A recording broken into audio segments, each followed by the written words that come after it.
एक बार फिर से आपका बहुत बहुत स्वागत है आपके अपने परिवार अकाउंटिंग गुरु में। तो चलिए आज की क्लास में हम लोग क्या पढ़ने जा रहे हैं, जैसा कि आप लोग हेडिंग पे देख ही रहे होंगे। तो आज की क्लास में हम सबसे पहले पढ़ेंगे कि item not taxable under the head of the salary.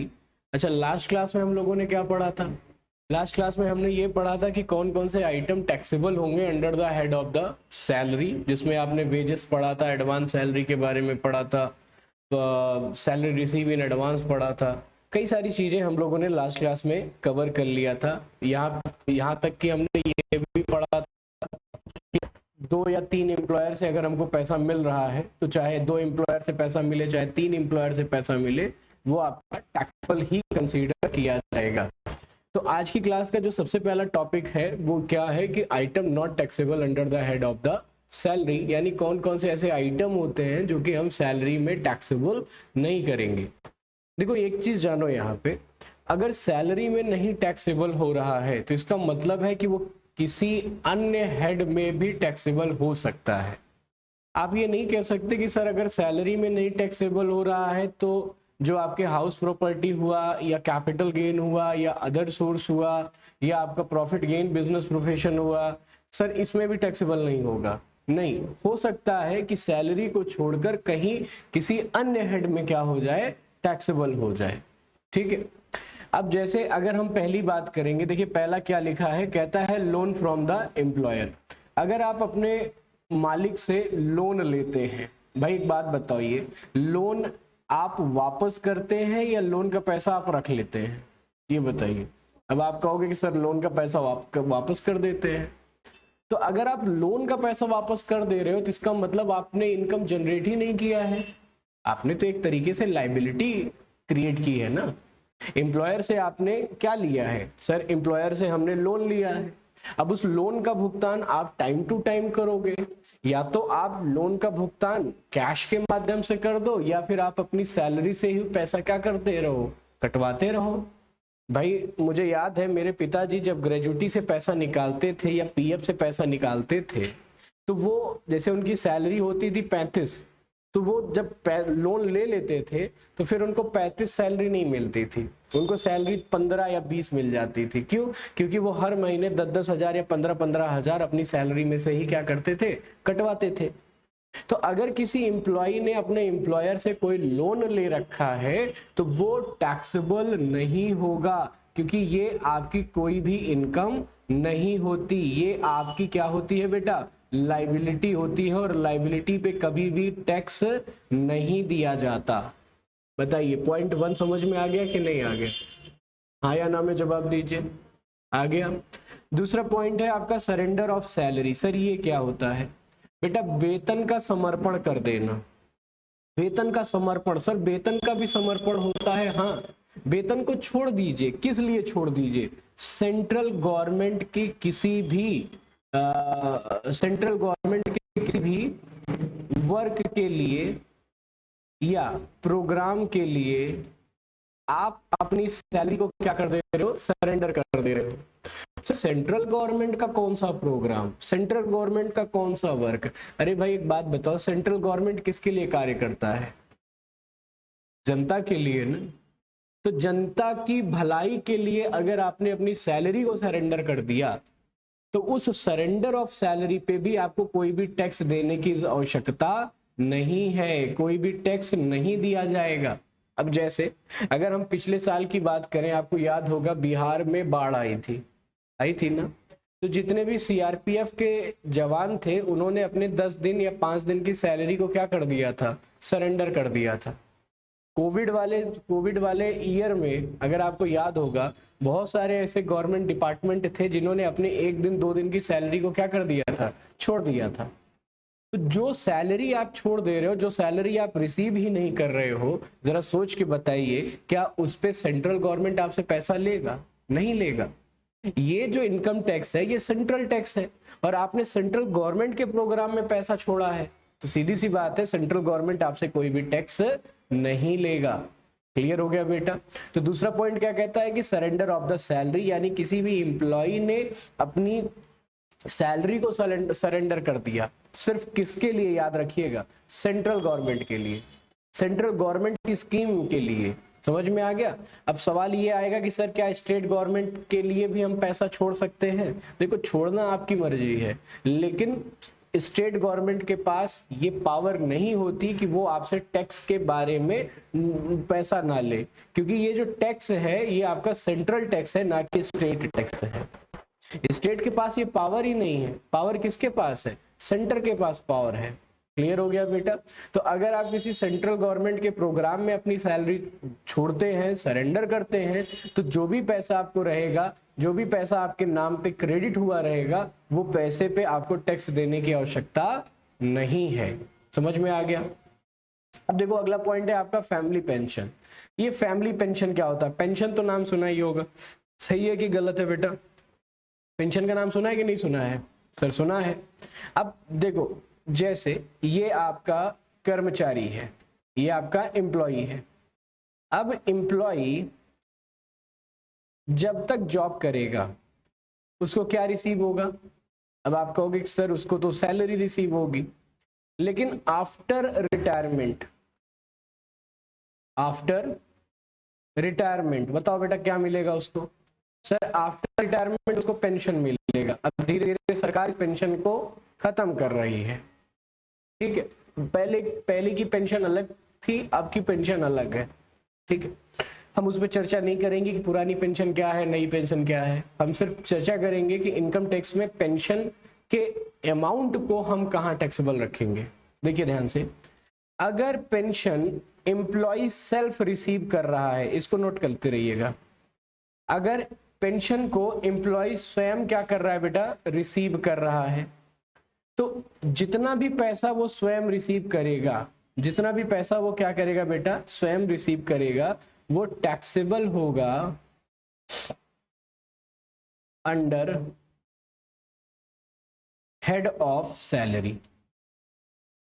Under head of salary यानी अगर employer after the retirement pension के पैसे को स्वयं रिसीव कर रहा है, तो वो टैक्सेबल होगा under the head of the salary. इतना समझ में आ गया? अब देखिए, अब सपोज करिए, नोट हो गया इतना? आगे देखेंगे। अब देखो सर, पहले की पुरानी पेंशन में क्या होता था, कुछ याद है? देखो पुरानी पेंशन में क्या होता था कि अगर जो आपका मेल एम्प्लॉय है, अगर उसकी डेथ हो जाती है, अगर उसकी क्या होती है बेटा? डेथ होती है, तो जो उनकी वाइफ होती हैं, जो उनकी क्या होती हैं? वाइफ, रिलेटिव, उनको पेंशन मिलती है। उनको क्या मिलती है? पेंशन रिसीव होती है। अब भैया उनको भी पैसा मिल रहा है, लेकिन अब सवाल ये होता है कि अगर एम्प्लॉय की वाइफ को पेंशन मिलता है, तो क्या सर एम्प्लॉय की वाइफ के लिए टैक्सेबल होगा कि नहीं होगा? तो आंसर है हाँ बेटा, टैक्सेबल होगा। एम्प्लॉय की वाइफ के लिए भी जो पैसा मिल रहा है वो भी क्या होगा? टैक्सेबल होगा। लेकिन अब सवाल ये उठता है कि सर कहां पे टैक्सेबल होगा? तो बेटा इसका आंसर है, ध्यान दीजिएगा, इसका आंसर है under head of other source. Under head of other source में, यानी अगर एम्प्लॉय स्वयं पैसे को रिसीव कर रहा है तो वो टैक्सेबल होगा under the head of the salary, और अगर एम्प्लॉय की वाइफ पैसे को रिसीव कर रही है, पेंशन को रिसीव कर रही है, तो वो टैक्सेबल होगा under the head of the other source. इसीलिए तीसरा पॉइंट को क्या लिखा है? कहता है family pension is not taxable under the head of the salary. लेकिन ये फैमिली पेंशन रिसीव टैक्सेबल कहां होगा? Under the head of the, बोलो, under the head of the other source. यानी स्वयं रिसीव कर रहे हो तो आपकी सेल्फ पेंशन, लेकिन अगर आपका कोई फैमिली मेंबर रिसीव कर रहा है तो उसे क्या कहेंगे? Family pension. और फैमिली पेंशन कहां टैक्सेबल होगा? आपके अदर सोर्स में टैक्सेबल होगा। समझ में आ गया बेटा? पक्का? चले आगे, चलिए नेक्स्ट देखेंगे। कहता है salary payable to the partner. Salary payable to the partner, अब इसके बारे में हमने लास्ट क्लास में ही चर्चा कर लिया था, याद होगा आपको, जब हम एग्रीकल्चर पढ़ा रहे थे। पढ़ा रहे थे ना, तो वहां पे मैंने ये बताया था कि अगर किसी पार्टनर को कोई भी पैसा रिसीव हो रहा है फर्म से, तो वहां पे जो पार्टनरशिप फर्म होती है, जो आपकी क्या होती है, पार्टनरशिप फर्म होती है, वो ऑलरेडी टैक्स पे कर चुकी रहती है। बताया था कि नहीं बताया था? ऑलरेडी टैक्स क्या कर चुकी रहती है, पे कर चुकी रहती है। अब अगर आपको याद होगा, आप लोगों ने पार्टनर चैप्टर पढ़ा होगा, पार्टनरशिप नाम का चैप्टर पढ़ा होगा, जिसमें आप प्रॉफिट एंड लॉस एप्रोप्रिएशन बनाते थे। तो profit and loss appropriation account कब बनाते थे? After the payment of tax liability बनाते थे। कब बनाते थे? After the payment of tax liability, यानी जो आपका नेट प्रॉफिट आता था, उस नेट प्रॉफिट से आप गवर्नमेंट को पहले ही टैक्स दे चुके रहते थे, और उस टैक्स के बाद ही आप अपने पार्टनर को प्रॉफिट क्या करते थे, डिस्ट्रीब्यूट करते थे। तो ये मत सोचिएगा कि सर पार्टनरशिप फर्म टैक्स नहीं देगी। बेटा पार्टनरशिप फर्म ऑलरेडी टैक्स दे चुकी है, हाँ पार्टनर नहीं देंगे टैक्स। क्यों? क्योंकि उस इनकम पे ऑलरेडी टैक्स लग चुका है। क्लियर हो गया बेटा? तो अगर तो देखो क्या लिखा है, salary payable to the partner. क्या लिखा है? Salary payable to the partner. क्यों? क्योंकि ऑलरेडी उस पोर्शन पे आपका क्या लग चुका है, टैक्स लग चुका है। ठीक है, आगे क्या कहता है जरा ये पढ़िएगा। हाँ ये काम की चीज है, देखिए कहता है salary payable to the member of the parliament and member of the assembly. जो सांसद होते हैं, जो विधायक होते हैं, इन लोगों को भी टैक्स देने की होती है। क्यों नहीं होती? क्योंकि एक बात जानिए भैया, ये लोग पहली बात तो किसी के कर्मचारी नहीं हैं, ये लोग किसी के एम्प्लॉय नहीं हैं। तो जब ये एम्प्लॉय ही नहीं है तो इनको सैलरी नाम की चीज तो मिलेगी नहीं। इनको हाँ अलाउंसेस दिए जाते हैं, इनको बेनिफिट्स दिए जाते हैं। तो अलाउंसेस हुआ, बेनिफिट हुआ, लेकिन है तो पोर्शन सैलरी का ही, लेकिन हम इनकम टैक्स की लैंग्वेज में इसको income under the head of the salary में कंसीडर नहीं करते हैं। तो अगर किसी सांसद को, किसी विधायक को कोई भी पैसा मिल रहा है तो उस पे उसको टैक्स देने की आवश्यकता नहीं है, under the head of the salary. Point clear हो गया बेटा? तो आपने देखा क्या कि सर कौन कौन से आइटम टैक्सेबल होंगे, कौन कौन से आइटम टैक्सेबल नहीं होंगे, जिनमें मैंने 5 पॉइंट बताए। सबसे पहला पॉइंट क्या है? Loan from the employer. दूसरा क्या है? Surrender of the salary. लेकिन ये जो सैलरी सरेंडर करेंगे वो क्यों, कहाँ करेंगे? सेंट्रल गवर्नमेंट की स्कीम में। कहाँ करेंगे? सेंट्रल गवर्नमेंट की स्कीम में। देन क्या है आपका? फैमिली पेंशन है। फैमिली पेंशन के बाद अगला क्या है बेटा? Salary payable to the partner है। देन अगला क्या है? Salary payable to the member of parliament and member of assembly. समझ में आ गया भैया आपको? चलें आगे हम लोग। चलिए आइए नेक्स्ट हेडिंग डालते हैं। नोट हो गया है? ये नीचे वाला भी नोट हो गया है? चलिए नेक्स्ट हेडिंग डालिए बेटा।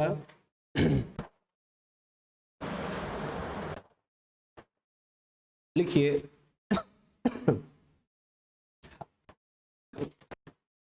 हाउ टू कैलकुलेट, हेडिंग देखिए, how to calculate basic salary. How to calculate basic salary.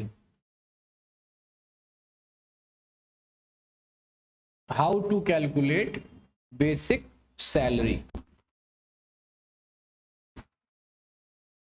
For assessment year. For assessment year.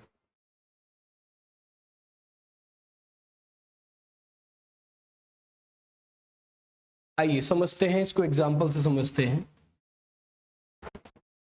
तो बेसिक सैलरी क्या करना है, कैलकुलेट करना है। देखो मैं एक एग्जांपल लेता हूं। एक व्यक्ति है जिसका नाम है राम। ये आपका एग्जांपल नंबर 1। एक व्यक्ति है जिसका नाम क्या है बेटा? राम। अब इसने 1 जुलाई 2019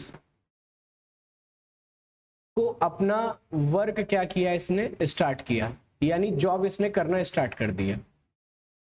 कब जॉब स्टार्ट किया बेटा? डेट पकड़ के चलिएगा, डेट हमेशा याद रखिएगा 1 जुलाई 2019 को। और इसकी जो सैलरी है वो किस तरीके से है देखिएगा, 10,000 डैश डैश डैश 1,000 फिर dash dash dash dash dash 20,000 रुपया। अब आप कहोगे कि सर जी ये क्या लिख दिया आपने, 10,000 डैश डैश डैश 1,000 फिर डैश डैश डैश 20,000, मतलब क्या है इसका? बेटा इसका मतलब ये है, ध्यान से समझिएगा, कि आपकी सैलरी पहले साल 10,000 रुपये रहेगी। आपकी सैलरी पहले साल कितनी रुपए रहेगी? 10,000 रुपये रहेगी।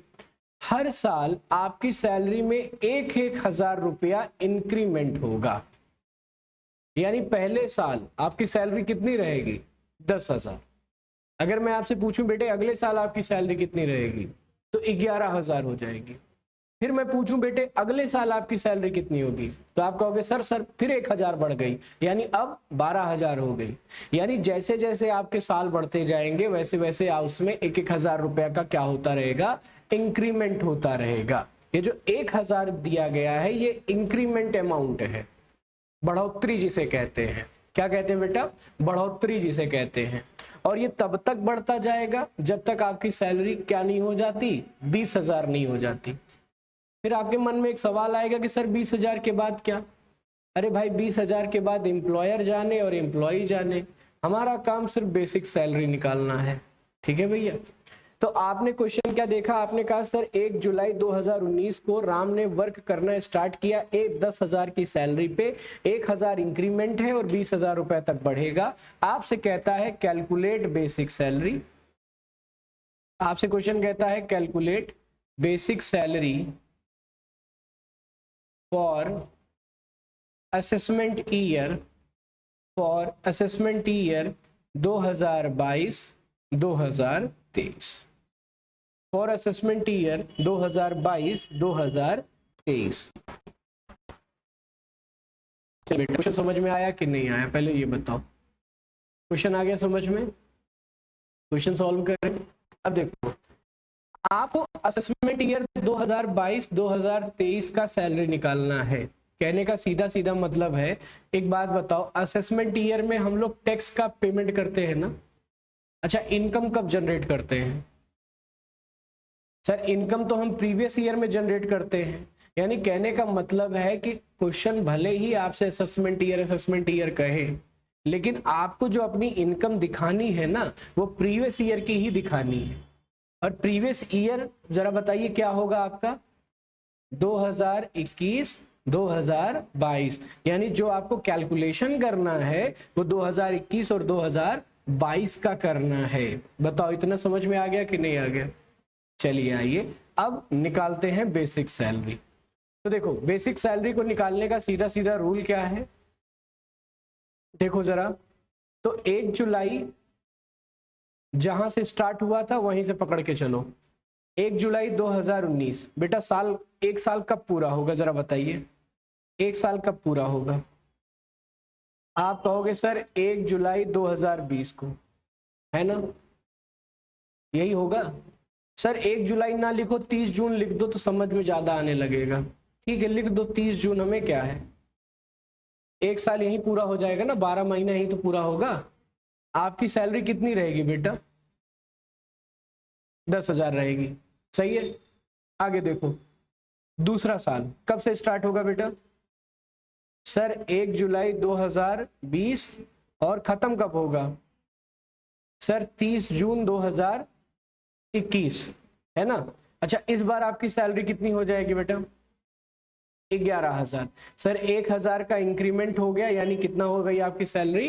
11,000। समझ में आ गया कि नहीं आ गया? अब मेरी बात सुनना ध्यान से। आपको सैलरी की कैलकुलेशन कब तक चाहिए, कब से कब तक चाहिए? आपने कहा सर हमको सैलरी की कैलकुलेशन 1 अप्रैल, ये डेट याद रखिएगा, 1 अप्रैल 2021। खत्म कब होगा बेटा? 31 मार्च 2022। ठीक है, यानी देखो साल आ गया कि नहीं आ गया? पहला वाला पॉइंट में साल आ गया कि नहीं आ गया? यहाँ पे आ गया, लेकिन अभी 2022 नहीं आया है, इसका मतलब एक साल और खींचो आगे। तो यानी आप तीसरा कैलकुलेशन करो, देखो जरा ध्यान से। तीसरा कब स्टार्ट होगा बेटा? 1 जुलाई 2021, खत्म कब होगा? 30 जून 2022। अच्छा, इस बार वेतन कितना होगा बेटा? 12,000, यानी सैलरी इस बार कितनी होगी? 12,000। अब देखो आप कितना आगे निकल चुके हो, आपको तो खाली 31 मार्च का ही चाहिए ना, आप तो जून तक आगे भाग चुके हो ना, तो थोड़ा पीछे आओ। कैसे आएंगे सर? देखो जरा, अब लाइन में खींच दे रहा हूं और यहां पे मैं लिख रहा हूं अप्रैल, मई, जून, जुलाई, अगस्त, सितंबर, अक्टूबर, नवंबर, दिसंबर, जनवरी, फरवरी, मार्च। अच्छा एक बात बताओ, ये डेट क्या है बेटा? 30 जून 2021, यानी कहने का मतलब है 30 जून ये रहा ना, यहां तक रहेगा ना, है ना? अप्रैल, मई, जून, यानी यहां तक की सैलरी कितने रुपए रहेगी? यहां तक की सैलरी कितने महीने की रहेगी? कितने महीने की रहेगी बेटा? कितने रुपए की रहेगी? 11,000 की रहेगी ना, हाँ या ना? यानी जब आप प्रीवियस ईयर 21 और 22 की कैलकुलेशन करोगे तो प्रीवियस ईयर 21 और 22 में अप्रैल, मई, जून में आपकी सैलरी कितनी रहेगी? 11,000 रुपए रहेगी। क्यों? क्योंकि सर 1 जुलाई 2021 से 1 जुलाई 2021 से हमारी सैलरी कितने रुपए तक हो गई है? जरा बताएंगे कितनी हो गई है बेटा? 12,000 हो गई है ना? कितनी हो गई है? 12,000 ना। देखो जब आप लोग एरियर ऑफ सैलरी निकालते हो ना, लोग जैसे अगर आपके घर में सरकारी कर्मचारी हैं, आपके घर में कोई भी गवर्नमेंटेड एम्प्लॉय है, तो आपने देखा होगा साल में 1-2 महीना ऐसा होता है जिसमें सैलरी ज्यादा बढ़ के आ जाती है। जानते हो क्यों बढ़ के आती है? क्योंकि वो एरियर ऑफ सैलरी रहती है, यानी वो सैलरी बकाया वाली जो अभी तक हमको मिली नहीं है।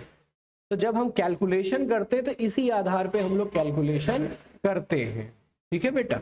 तो देखो जरा बताना मुझे अब, अप्रैल, मई, जून सैलरी कितनी है? 11, और फिर जुलाई, अगस्त, सितंबर, अक्टूबर, नवंबर, दिसंबर, जनवरी, फरवरी, मार्च सैलरी कितनी है आपकी? 12।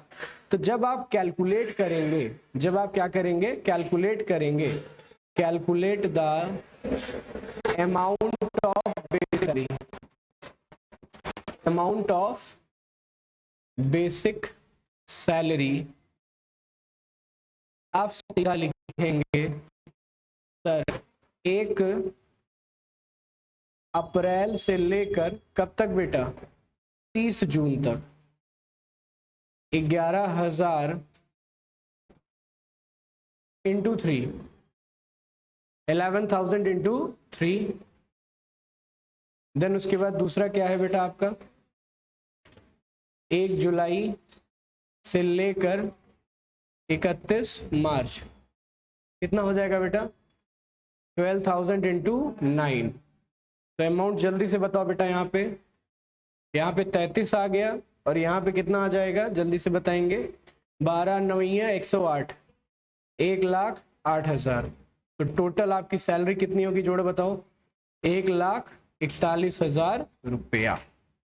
तो आपकी साल भर की बेसिक सैलरी कितनी है? 1,41,000 रुपया। बताओ समझ में आ गया कि नहीं आ गया?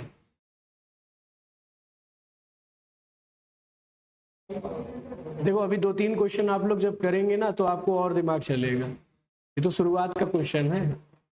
समझ इतना फिलहाल जितना बताया है उतना समझ में आया है कि नहीं आया है? और अगर आपको पहली बार में समझ में आ रहा है, इसका मतलब है आप एक्स्ट्रा ऑर्डिनरी माइंड है। बेटा मुझे जानते हो 4 महीना लग गया था ये समझने में, समझे नहीं आता था क्या कर रहे हैं सर, कभी किस महीने का उठा ले रहे हैं, कभी किस महीने का उठा ले रहे हैं। सिंपल सा चीज है, याद रखिए अपना ये डेट याद रखिए। जैसे मैंने जो कैलकुलेशन डेट का किया है सिर्फ इसी के आधार पे आप चलिए, बस कुछ भी एक्स्ट्रा दिमाग आपको लगाने की जरूरत नहीं है, कोई भी रॉकेट साइंस नहीं है इसमें। ठीक है ना? तो बहुत जल्दी से इसको नोट करो, बहुत जल्दी से इसको नोट करो, फिर हम आगे बढ़ेंगे।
चलो सॉल्व करो आप लोग। हो गया ना? चलो लिखो, इसको आप लोग स्वयं सॉल्व करेंगे। मिस्टर मोहन है जो कि 1 जुलाई